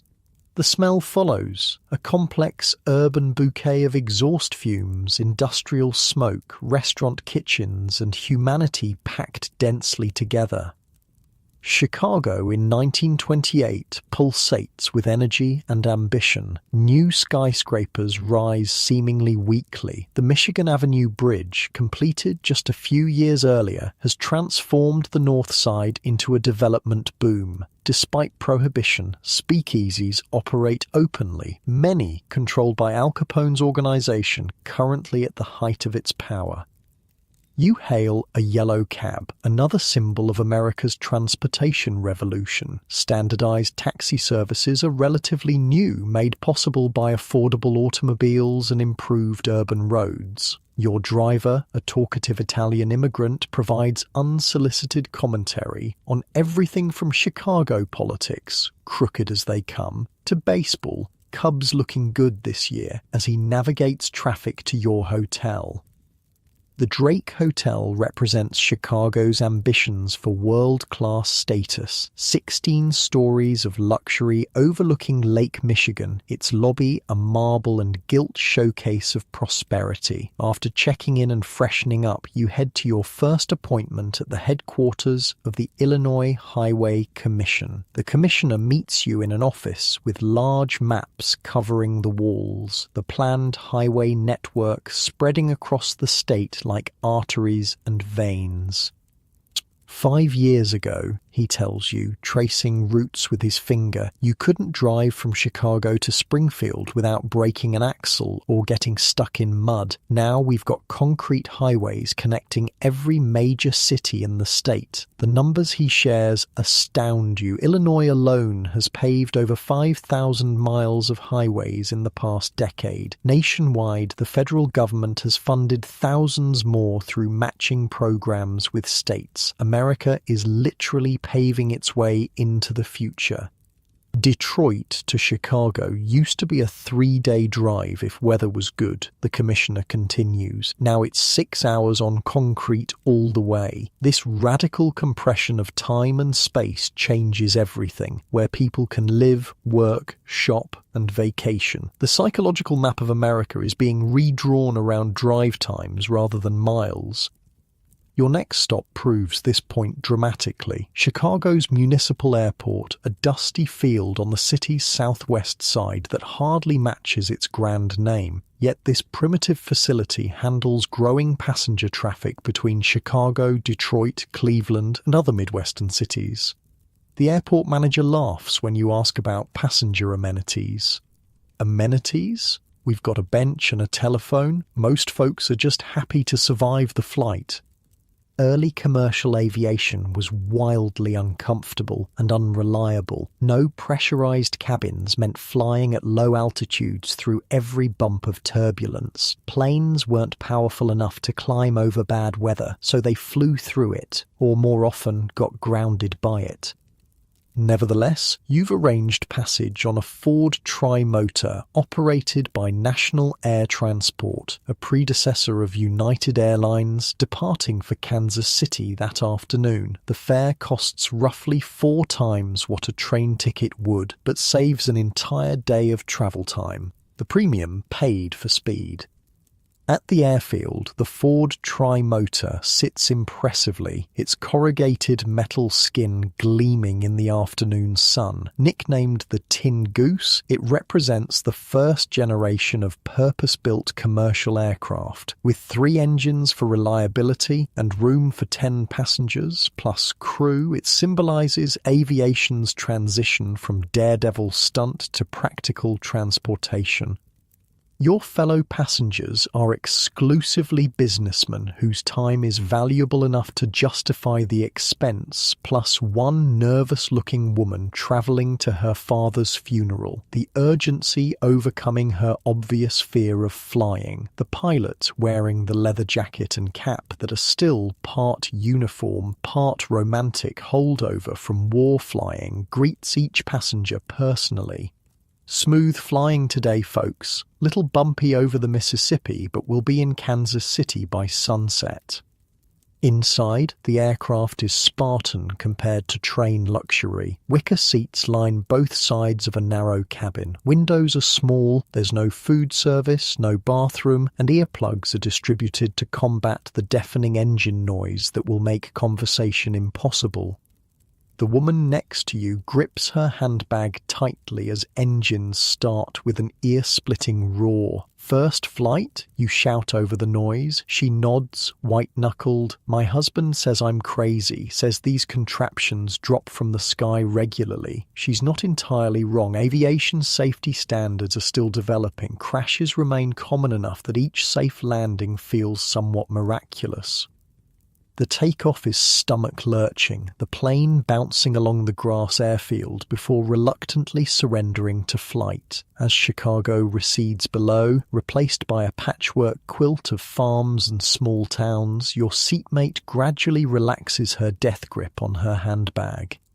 The flight is everything the pilot promised, generally smooth with stomach-dropping bumps over the Mississippi River Valley. Without cabin pressurization, you fly low enough to clearly see details of the landscape, cars moving along highways, trains snaking across plains, river barges hauling goods along waterways. The layered transportation network of 1928 America spreads beneath you like a living map. 3.5 hours later, compared to an overnight train journey, you land at Kansas City's airfield, another converted farm on the city's outskirts. Your seatmate sighs with relief, crossing herself before disembarking on visibly shaky legs. Next time, I'm taking the train, she declares. Slower, but the ground stays where God intended it. Kansas City serves as your gateway to experience another transportation revolution, the emerging culture of automobile tourism. You rent a Chevrolet touring car from Hertz, already establishing a national network of rental locations, and prepare for the next leg of your journey, driving west along the newly designated Route 66. The guy at the Hertz counter hands you the keys and goes, "Just had her serviced yesterday. Should make it to at least Tulsa before something falls off." And he's only half joking. Cars in 1928 required maintenance every few hundred miles. Long-distance driving meant being part mechanic or knowing where to find one fast. Before leaving Kansas City the next morning, you visit a store that didn't exist a decade earlier, an outfitter specializing in automobile tourism equipment. They sell specialized luggage designed to strap onto running boards, folding chairs and tables for roadside picnics. canvas water bags to hang from the radiator cap. Evaporation keeps the water cool, and detailed road maps published by oil companies as marketing tools. The store manager explains the essentials for long-distance automobile travel. Spare tubes and patch kits, obviously. Fan belt, extra oil, compass, flashlight, tow rope, cash for when you need a farmer to pull you out of mud. This preparation underscores an important reality. Driving across America in 1928 still requires planning akin to wilderness expedition. Gas stations exist primarily in towns. Rural breakdowns might mean hours or days waiting for parts. Many roads remain unpaved despite recent infrastructure improvements. Nevertheless, you set out westward the next morning, joining a growing tribe of automobile tourists discovering America through windshields. Route 66, only recently designated and still partially unpaved, stretches ahead toward the Pacific, a concrete and gravel artery pumping travelers through America's heartland. The first day's drive from Kansas City takes you through western Missouri and into Oklahoma. The landscape unfolds at automobile pace, faster than horse travel, but slow enough to absorb details that blur from train windows and disappear entirely from airplanes. Something new catches your eye every few miles. Roadside stands selling produce directly from farms, hand-painted signs advertising tourist cabins, forerunners of motels, and perhaps most significantly, filling stations evolving from simple pumps into service complexes, with restaurants and souvenir shops attached. Near Claremore, Oklahoma, you stop at one such establishment, Red's Filling Station and Cafe, where an entrepreneurial owner has combined gas pumps, a repair garage, a small lunch counter, and tourist cabins into a roadside empire. Red himself, a sunburned man with hands permanently stained with grease, fills your tank while sharing his business philosophy. Used to just pump gas, then realized folks driving through need food, then realized they need sleep. Pretty soon I'll add a swimming pool and call it a resort. He's joking, but his business evolution traces the rapid development of roadside America, an entirely new commercial landscape growing along highways to serve automotive travelers. Companies like Howard Johnson's are already standardizing this roadside experience, offering consistent food and lodging that will eventually replace local establishments like Red's. Inside the cafe, you enjoy a surprisingly good chicken dinner while interviewing fellow road travelers, a family relocating from Arkansas to California, a traveling salesman whose territory covers 4 states, a young couple on honeymoon. Each represents a different aspect of America's new mobility. Used to take 3 weeks to move household goods by train, explains the relocating father. Now we've got everything we own in the car and trailer, and we'll be in California in 8 days if the roads stay good. The traveling salesman interjects. 5 years ago, I could only cover my territory every 2 months by train. Now I hit every customer monthly by car, changed everything about my business. That night, you experience another automotive age innovation, the tourist cabin. For 50 cents, Red provides a simple one-room structure with bed, chair, and washstand. It's basic but clean and represents an important transition in American travel accommodation, the gap between formal hotels and informal camping that will eventually evolve into the motel industry. Morning brings continuation of your westward journey through Oklahoma's dusty landscape. The roads deteriorate as you move further from major cities, with sections of Route 66 still under construction. Detours send you along unmarked country roads where wrong turns add hours to your journey. By late afternoon, you're lost somewhere in western Oklahoma, low on gas, with storm clouds threatening on the horizon. The romance of road travel suddenly reveals its flip side: vulnerability to elements, mechanical failure, and simple disorientation. Just as anxiety peaks, you crest a hill and spot a welcome sight. A small gas station with a single pump stands at a rural crossroads. The elderly attendant not only refills your tank, but provides detailed directions back to Route 66, along with weather wisdom. "Storms coming sure as sunrise," he warns. "Best find proper shelter before dark. Reynolds has a hotel 15 miles west." You thank him and press onward, racing darkening skies. This experience, the mix of freedom and vulnerability, the reliance on strangers' kindness, the constant adjustment to changing conditions, defines early automotive tourism. Unlike train travel's predictability or air travel's speed, car journeys maintain intimate contact with landscape and community while introducing new uncertainties. As predicted, Reynolds proves to have a small hotel catering to automobile travellers. You secure a room just as rain begins hammering the town. From your window, you watch other travellers arrive in weather-beaten cars, seeking the same shelter from the prairie storm that now rattles windows and floods unpaved streets. The hotel lobby becomes an impromptu community as travellers share road conditions, mechanical tips, and destination recommendations. This information exchange represents another aspect of America's transportation revolution, the creation of shared knowledge networks among mobile citizens. Before published guides like Duncan Hines or AAA, travellers relied on this oral tradition of recommendations and warnings.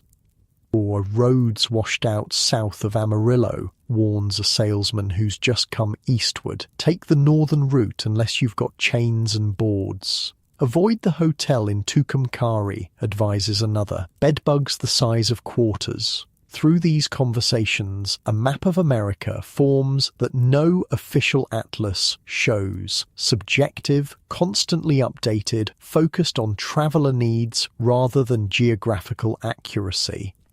As the storm rages outside, you record observations in your notebook, already planning the magazine article taking shape in your mind. The transportation revolution isn't just about vehicles or infrastructure, it's about how Americans are reconceiving their relationship with distance, community, and possibility.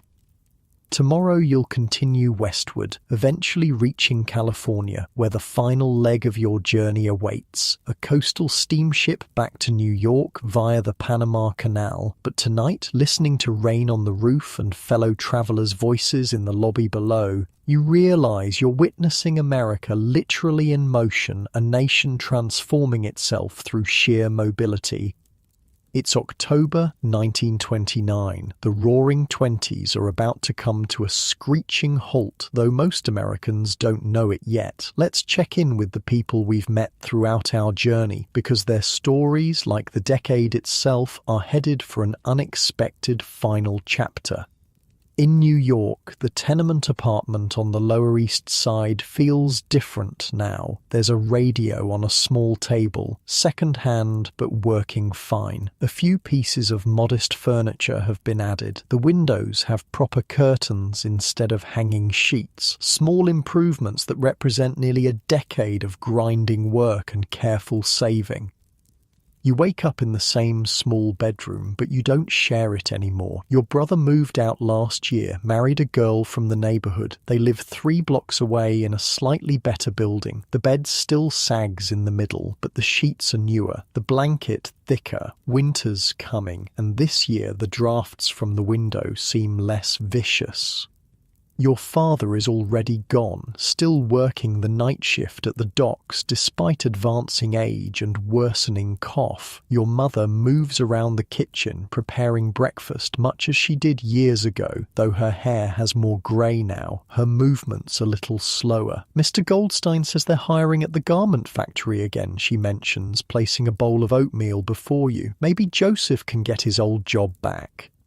Joseph is your brother, laid off 3 weeks ago from the auto parts warehouse where he'd found better paying work after leaving the garment factory. It wasn't just him. Dozens of workers let go with vague explanations about inventory adjustment and temporary market conditions. Nobody's panicking yet. Layoffs happen, but there are whispers in the neighborhood, rumors of trouble at banks, businesses quietly cutting back. Nothing dramatic, just a slow tightening like the air gradually leaking from a balloon. Your mother glances at the newspaper on the table, frowning at headlines shouting about another day of heavy selling on Wall Street. Stock market news never concerned her before. The financial dealings of the wealthy existed in another universe from tenement life. But lately, those distant economic forces seem to be casting shadows even here. Mrs. Ricci's boy got sent home from the construction site yesterday, she says, worry creasing her brow. Whole project stopped. Something about financing. Your father studied this stuff in his night school business class. He brought home terms like margin buying and speculation that sounded like a foreign language to the rest of you. Playing with matches next to dynamite, he called it, shaking his head at newspaper stories of ordinary people pouring savings into stocks. In this neighborhood, nobody had money for stock speculation, but everyone has jobs connected to people who do. The garment factories make clothes for the wealthy. The construction sites build their offices. The warehouses store their goods. The invisible threads of economic connection run everywhere, even if most people don't see them yet. Let's travel west to Iowa, where the Miller family farm looks considerably different than when we last visited. The old barn has a new addition, built with prosperity from several good harvests. The farmhouse sports a fresh coat of white paint. Most noticeably, the Model T Ford has been replaced by a newer Chevrolet sedan, parked proudly beside a Fordson tractor that has revolutionized the farm's productivity. John Miller, the son we met earlier, is 25 now and effectively running the farm as his father gradually steps back. This morning finds him at the kitchen table with his own young wife, their newborn daughter sleeping in a handmade cradle nearby. Holcomb's foreclosing on the Peterson place, John tells his wife, concern evident in his voice. Bank called in their loan, third farm this month.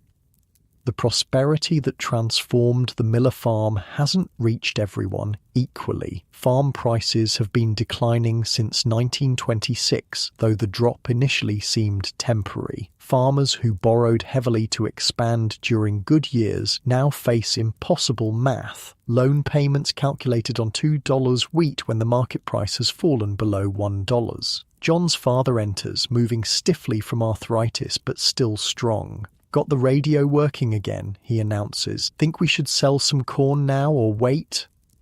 The radio has become essential farm equipment, not for entertainment, but for crop prices broadcast daily from Chicago. Information is currency in modern farming, the difference between profit and loss often determined by timing rather than just production.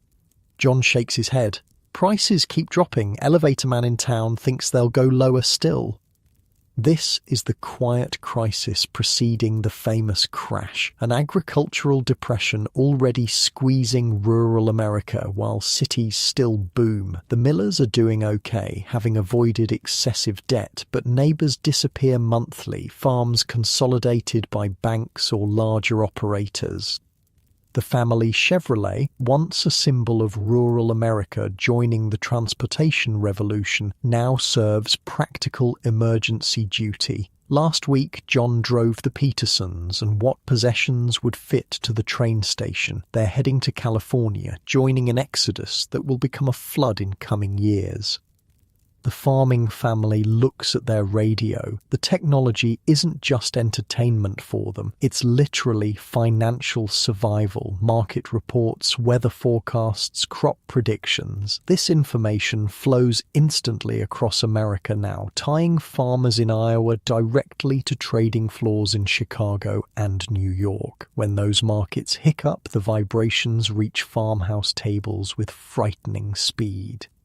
In Millerville, Pennsylvania, our small-town teenager Sarah is now a young woman of 22, recently graduated from normal school and teaching first grade in her hometown. Her childhood bedroom remains largely unchanged. Movie magazine clippings faded on the walls. Victrola gathering dust since radio became the preferred entertainment. She descends to breakfast, where her father reads the newspaper with unusual intensity. The headlines scream about market volatility. The Dow Jones down nearly 40 points yesterday, nearly 10% of its value, followed by partial recovery. "What does it mean?" Sarah asks, pouring coffee. Her father manages the hardware store, but like many middle-class Americans in the late 1920s, he's begun dabbling in stocks. Nothing major, a few $100s of carefully saved money invested on tips from customers and radio financial programs. "Probably nothing," he answers, but his tone lacks conviction. "Market goes up and down, always has." But the worry lines on his forehead tell a different story. The radio financial experts whose advice he trusted have been increasingly contradictory lately. Some urge buying this temporary dip, others suggest caution. Yesterday, a prominent banker on the Collier's Hour radio program counseled listeners to avoid panic while carefully avoiding specific predictions. After breakfast, Sarah walks to the school where she teaches. Main Street looks prosperous, shop fronts freshly painted, new automobiles angle parked along the curb, window displays showcasing the latest fashions from Philadelphia and New York. Nothing visible suggests impending crisis. Yet subtle signs appear if you know where to look. The furniture store window that promoted easy credit terms last month now advertises special cash discount. The jewelry store has quietly reduced inventory. The movie theatre has dropped prices for matinees, small adjustments, nothing dramatic. At school, Sarah overhears two other teachers discussing their husbands' investments. Frank's broker says to buy more while prices are down, one says confidently. It's just the big financial interests trying to scare small investors out of the market. The other nods uncertainly. That's what Harry thought too, but his cousin in New York says something's really wrong this time. These conversations repeat across America that October, uncertainty masked with bravado, financial experts contradicting each other, ordinary Americans trying to decipher complex market movements with limited information. The interconnected media landscape that spread jazz, movies, and radio serials now transmits financial anxiety with equal efficiency.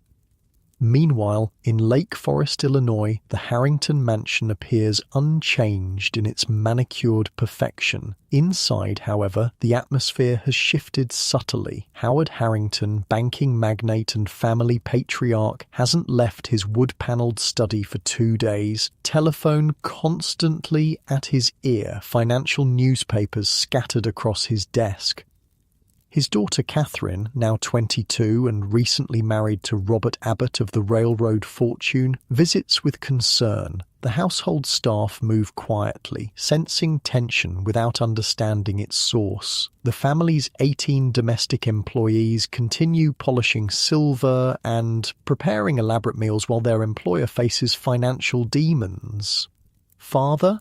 Catherine calls softly from the study doorway. Howard looks up, forced smile not reaching his eyes. "Just business matters, dear." Nothing to worry about, but there is plenty to worry about in Howard Harrington's world. The financial system he's navigated so confidently for decades suddenly seems built on sand. Colleagues whose judgment he trusted have made increasingly desperate moves in recent weeks. Margin calls, demands for cash to cover investment loans, have wiped out several fellow members of the Chicago club.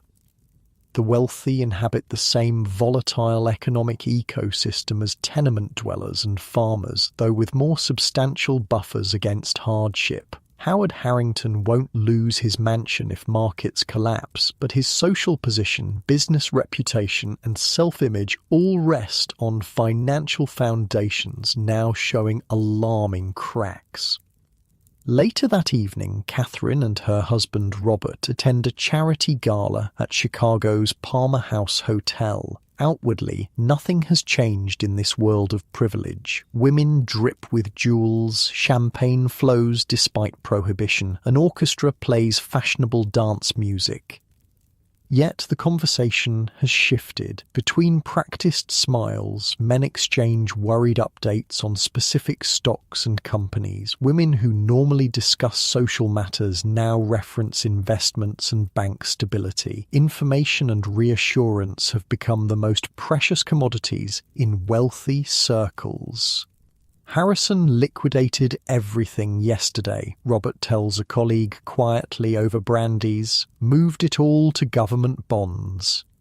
Panic thinking, the colleague scoffs, but his eyes dart nervously around the opulent ballroom. Markets fundamentally sound. These ritual reassurances echo through the upper class that October, desperate affirmations of prosperity, while financial instruments constructed on speculation and debt begin their inevitable collapse. As Catherine moves through the glittering crowd, she overhears fragments of similar conversations everywhere. The wife of a prominent manufacturer mentions their cancelled winter trip to France. A banking associate of her father declines champagne, whispering something about conserving resources, small signals of retrenchment amid ongoing displays of wealth. And what about our journalist, last seen travelling Route 66 westward to document America's transportation revolution? He's back in New York now, sitting in the offices of Collier's magazine, arguing with his editor about the article he's submitted. It's too pessimistic, the editor insists. Manuscript pages marked heavily with red pencil. Readers want optimism about America's future, not warnings about financial instability. The journalist sighs. His cross-country journey revealed not just America's transportation transformation, but the economic fault lines now threatening to rupture. In California, he observed produce rotting on docks because farmers couldn't afford shipping costs. In Chicago, half-completed skyscrapers stood abandoned when financing disappeared. In small towns across America, bank closures left communities stranded without savings or credit. The transportation networks connecting America physically are remarkable, he explains patiently, but they're also creating new vulnerabilities. Financial problems spread faster too. What happens in New York affects Iowa overnight now. The editor remains unconvinced. Rewrite it.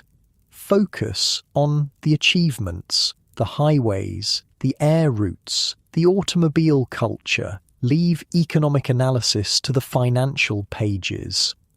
This conversation repeats across American media that fall, warnings muted, concerns downplayed, optimism enforced, even as evidence mounts that the decade's prosperity rests on increasingly shaky foundations. That evening, our journalist walks Manhattan streets deep in thought. The city pulses with energy as always, theatres illuminated, restaurants packed, fashionable crowds moving between entertainment venues. Nothing visibly suggests imminent collapse. Yet small signs appear here too. More men selling apples on street corners than last month. Help-wanted advertisements shrinking in newspapers. Luxury stores offering unprecedented sales. The whispered word recession replacing prosperity in overheard conversations. The journalist stops at a newsstand where tomorrow's papers already headline the day's market activity. Prices steady after recovery, bankers optimistic. The reassuring headline masks the day's extreme volatility and growing panic among financial insiders. Let's pull back now, seeing all our characters simultaneously across America on this October evening in 1929. They don't know each other. They live in different worlds with different concerns, yet increasingly their fates intertwine through economic and media networks that bind Americans together as never before. In the New York tenement, a family worries about layoffs while preparing for bed, their modest improvements to daily life potentially at risk. On the Iowa farm, a young farmer calculates and recalculates numbers that refuse to balance, wondering how long they can hold out if prices continue falling. In small-town Pennsylvania, a schoolteacher helps her father track his modest investments by radio reports, both trying to decipher contradictory expert advice. In a Chicago mansion, a banker stares sleeplessly at financial papers, calculating potential losses that would have seemed impossible months earlier. And in a Manhattan apartment, a journalist rewrites his article to satisfy editorial demands for optimism, even as his observations suggest caution. None of them know exactly what's coming. Even financial experts don't predict the full magnitude of the crash that will begin October 24th, 1929, just days away, or the Great Depression that will follow. But they sense shifts and adjustments, the subtle tightening of economic conditions that precedes visible crisis.